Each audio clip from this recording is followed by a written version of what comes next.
चलिए जय हिंद। चलिए दोस्त, आज मैं आप लोगों को मौलिक अधिकार यानी फंडामेंटल राइट्स के बारे में बता रहे। यह अधिकार हमें संविधान के द्वारा नागरिक के लिए दिया गया है। इसमें हमें किसी भी सरकार से या किसी भी कंपनी से परमिशन लेने का अधिकार नहीं है।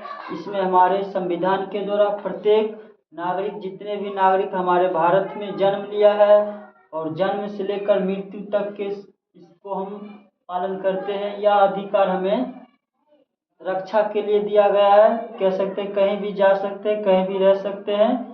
तो प्रत्येक व्यक्ति का अपना मर्जी से काम करना पड़ता है। कुछ कंडीशन भी छीन लिए जाते हैं, तो आगे हम बताएंगे अगले वीडियो में। चलिए पहले शुरू से देखते हैं। इसका नाम है मौलिक अधिकार या मूल अधिकार भी कहते हैं।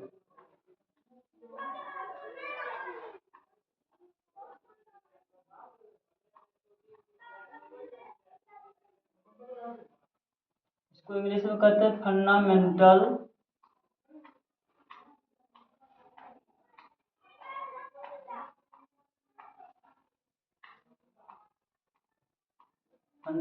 राइट्स कहते हैं। ठीक, फंडामेंटल राइट्स कहते हैं। यह प्रत्येक नागरिक के लिए अधिकार है। तो कह सकते हैं मूल अधिकार में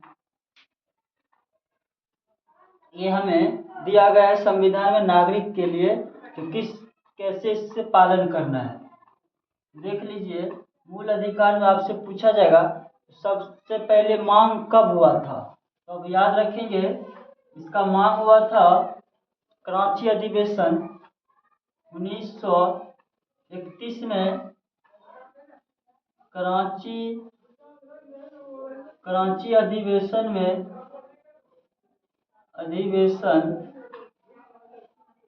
1931 में जो हुआ था, कराची अधिवेशन 1931 में आपसे पूछा जाएगा मूल अधिकार का मांग कब हुआ था। 1931 में कराची अधिवेशन की आप लोग कमेंट करके बताइएगा कराची अधिवेशन की अध्यक्षता किसने किया। चलिए बता देते हैं, कराची अधिवेशन की अध्यक्षता सरदार भाई वल्लभ भाई पटेल ने किया था। और सरदार की उपाधि कब मिला था उसको, किस आंदोलन में, तो वो कमेंट करके बताइएगा। दूसरा बात, अब इसको आपसे पूछा जाएगा इसका मूल अधिकार का तैयार किसने किया, यानी प्रारूप तैयार किसने किया। आपसे पूछा जाएगा मूल अधिकार का प्रारूप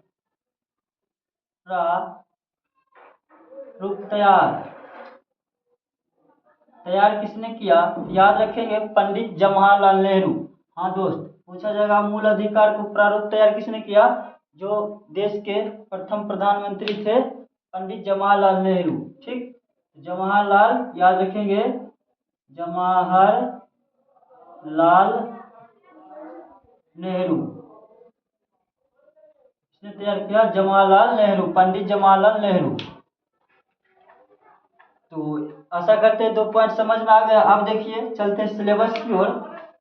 देखिए, मूल अधिकार पहले 7 था, वर्तमान में 6 है।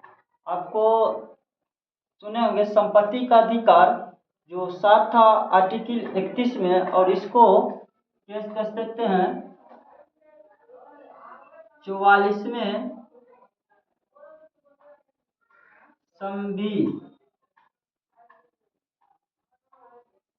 संविधान संशोधन 44वां संविधान संशोधन 1978 में से मूल अधिकार को हटा दिया गया था। 44वें संविधान संशोधन 1978 में कहते हैं एक मूल अधिकार को हटा दिया, जिसका क्या नाम है, संपत्ति का अधिकार। क्या नाम है, संपत्ति का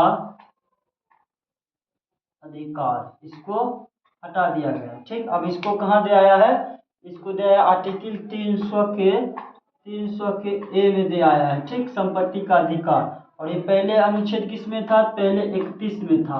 वर्तमान में कहाँ है, तो 300 के ए में है। तो अभी वर्तमान में कितना है, तो आपसे पूछा जाएगा पहले कितना था। तो पहले मूल अधिकार कितना था, पहले कितना था, पहले 7 था, पहले कितना था? 7 अधिकार था, अधिकार। आपसे पूछा जाएगा वर्तमान में कितना है, वर्तमान में कितना है, तो याद रखेंगे 6 अधिकार है, 6 अधिकार है। ठीक, कौन कौन अधिकार है पहले हम उसका डिस्कस करते हैं, ठीक, तब हम आगे फिर बताएंगे। अब पहले कितना था? 7, अभी वर्तमान में 6 है। और ये क्या कर सकते हैं? प्रत्येक नागरिक के लिए है। ये हमें सरकार, बिहार सरकार या भारत सरकार या किसी कंपनी ने दिया, ये संविधान के द्वारा रक्षा के लिए दिया गया है। ठीक, तो देख लेते हैं वर्तमान अभी 6 अधिकार के बारे में हम पढ़ते हैं। अब याद रखिएगा 44वें संविधान संशोधन 1978 में हटा दिया गया संपत्ति का अधिकार। अभी कहाँ है? आर्टिकल 300 के ए में है। पहले कहाँ था? 31 में था। ठीक, पहले कितना था? 7 था, अभी वर्तमान में कितना है? 6 है।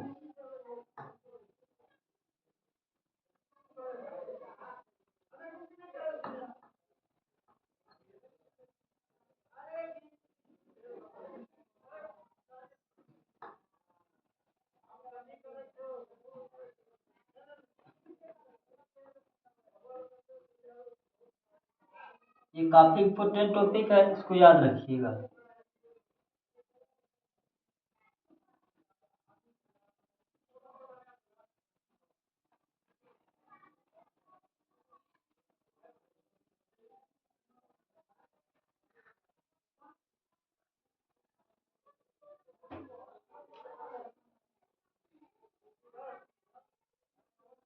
छह अधिकार कितना है अभी वर्तमान में? 6 अधिकार है।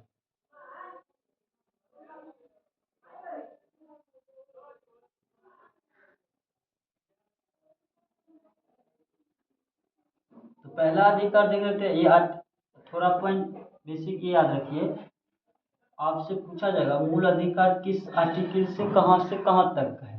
तो मूल अधिकार 12 से 35 तक है। आपसे पूछा जाएगा मूल अधिकार के किस अनुच्छेद से किस अनुच्छेद तक का संबंध है, तो 12 से 35। आपसे दूसरा पूछेगा मूल अधिकार संविधान के किस भाग में है, तो याद रखेंगे भाग 3 में है। आपसे पूछेगा मूल अधिकार के भाग 3 को क्या कहते हैं, तो मैग्ना कार्टा कहते हैं। मूल अधिकार को क्या अन्य नाम से क्या कहते हैं? मैग्ना कार्टा भी कहते हैं। क्या कहते हैं? मैग्ना कार्टा कहते हैं। ठीक, और दूसरा पॉइंट याद रखिएगा इसका, मूल अधिकार कहाँ से लिया गया है, याद रखेंगे मूल अधिकार और अधिकार, और ये अ से भी 3 आ रहा है, तो भाग 3, और अधिकार से याद रखेंगे अमेरिका। क्या है, क्या याद रखेंगे दोस्त? इसको याद रखेंगे अमेरिका। ठीक, तो कहाँ से लिया गया है, तो अमेरिका से लिया गया है। ठीक, तो चलिए देख लेते हैं मूल अधिकार वर्तमान में कितना है? 6 है। पहले कितना था? 7। जो 7 क्यों था? संपत्ति का अधिकार को हटा दिया है। अनुच्छेद 12 से 35 भाग 3, इसे मैग्ना कार्टा भी कहते हैं। भारतीय संविधान को मैग्ना कार्टा किसको कहते हैं? मूल अधिकार। कहाँ से लिया गया? अमेरिका से लिया गया। ठीक,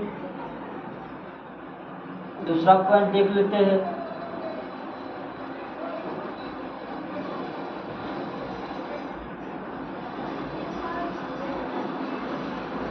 देख लीजिए मूल अधिकार अभी वर्तमान में कितना है? 6 है। याद रखेंगे पहला अधिकार क्या है? कहने का मतलब ये क्या है? ये नागरिक के लिए है, और इसमें हमें नागरिक जैसे कानून के, मान लीजिए कानून के सब बराबर है। इस अधिकार में कानून भारत में जितना भी नागरिक हो, किसी भी धर्म से हो, चाहे किसी भी जाति के हो, चाहे महिला हो चाहे पुरुष हो, उसके लिए कानून बराबर है। कोई बड़ा आदमी या छोटा आदमी है तो कानून अलग अलग नहीं है, सबके लिए कानून एक प्रकार का है।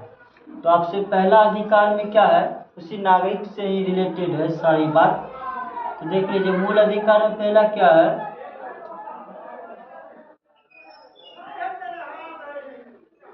पहला में है समता।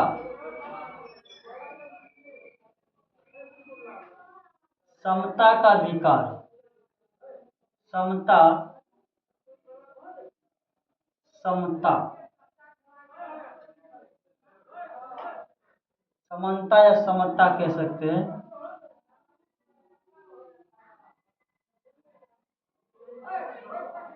समानता का अधिकार,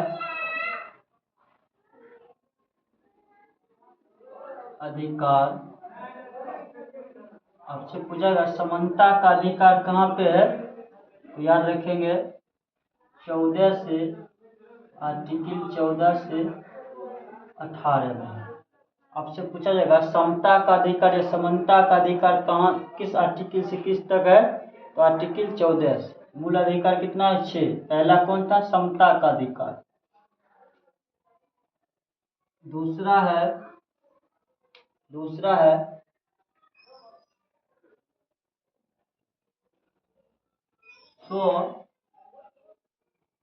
स्वतंत्रता का अधिकार।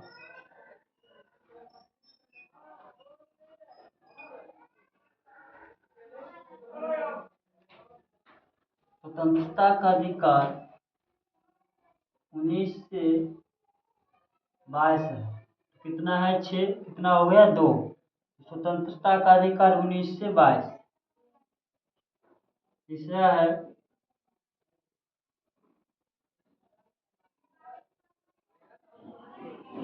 शोषण के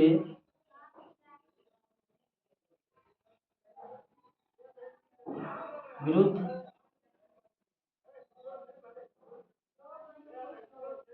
अधिकार, शोषण के विरुद्ध अधिकार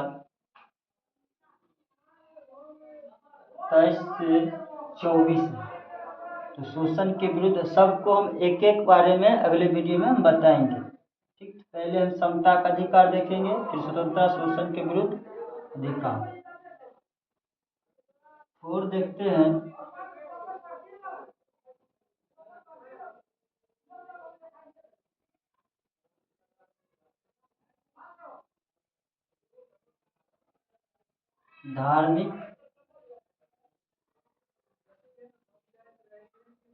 धार्मिक स्वतंत्रता का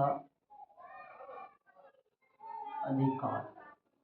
धार्मिक स्वतंत्रता, जो हमारा देश कैसा है, धर्मनिरपेक्ष देश में हम रहते हैं, उसी से हम किसी भी धर्म को मान सकते, किसी भी धर्म को क्या कहते हैं, बैठा सकते, उसको उसमें हम उसकी शिक्षा लेके उसे हम उसमें भाग ले सकते हैं। तो धर्म से रिलेटेड यानी है, ठीक, उसका अर्थ क्या कहते हैं, मानते हैं, प्रचार प्रसार करते हैं, यही सब के बारे में हम बताएंगे। अगला है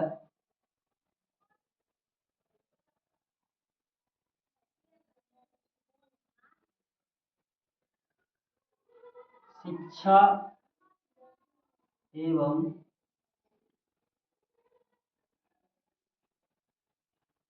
सांस्कृतिक का अधिकार।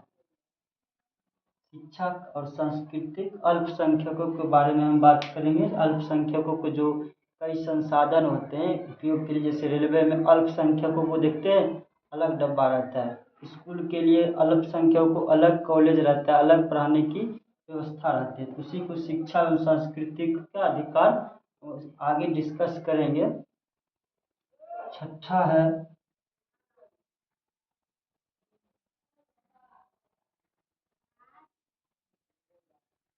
संवैधानिक उपचार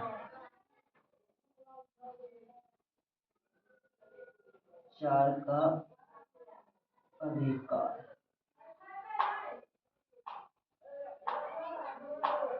संवैधानिक उपचार का अधिकार, तो शिक्षा का अधिकार दिया गया है 25 से 28, और यह आ गया 29 से 30,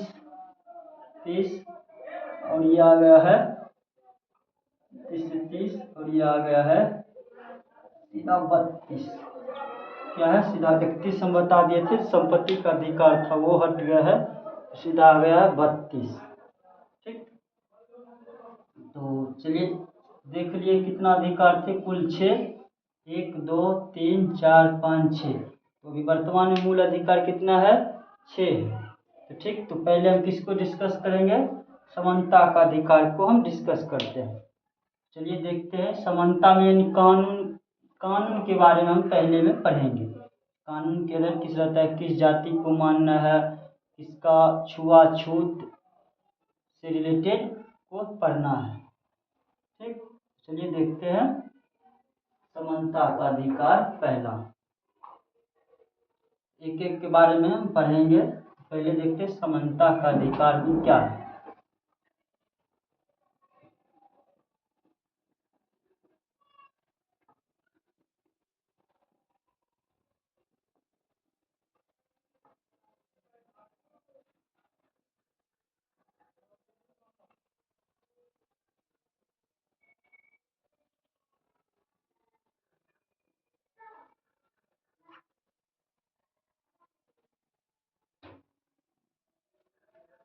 तो समानता का अधिकार में हम क्या पढ़ेंगे? 14 से 18 तक को आर्टिकल को हम पढ़ेंगे।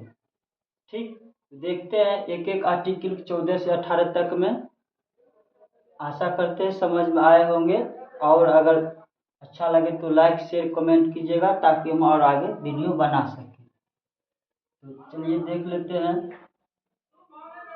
तो समता का अधिकार में हम पहले क्या पढ़ेंगे? 18 आर्टिकल कहाँ से शुरू करेंगे? 14 से 18 तक। आर्टिकल 14 में है, ये क्या है? अनुच्छेद है, अनुच्छेद। अब देख लीजिए आर्टिकल 14 में क्या पढ़ेंगे। आर्टिकल 14 में क्या है, कहने का मतलब है जो क्या कह दिया, हमारे जो भारत में कानून है उसके लिए सारा कोई भी जाति हो उसके समान होना चाहिए। उसके लिए हमें कानून के समक्ष समानता, यानी विधि के समक्ष या कानून के समक्ष कह सकते हैं सभी नागरिक या सभी भारतीय नागरिक एक होते हैं। ठीक, कानून के समक्ष सभी एक होते हैं। किसी ये नहीं है कि कानून हर महिला पुरुष चाहे किसी भी धर्म के जाति हो वो अलग अलग है, नहीं, कानून सबके लिए एक समान होनी चाहिए। क्या होनी चाहिए? कानून एक समान होनी चाहिए।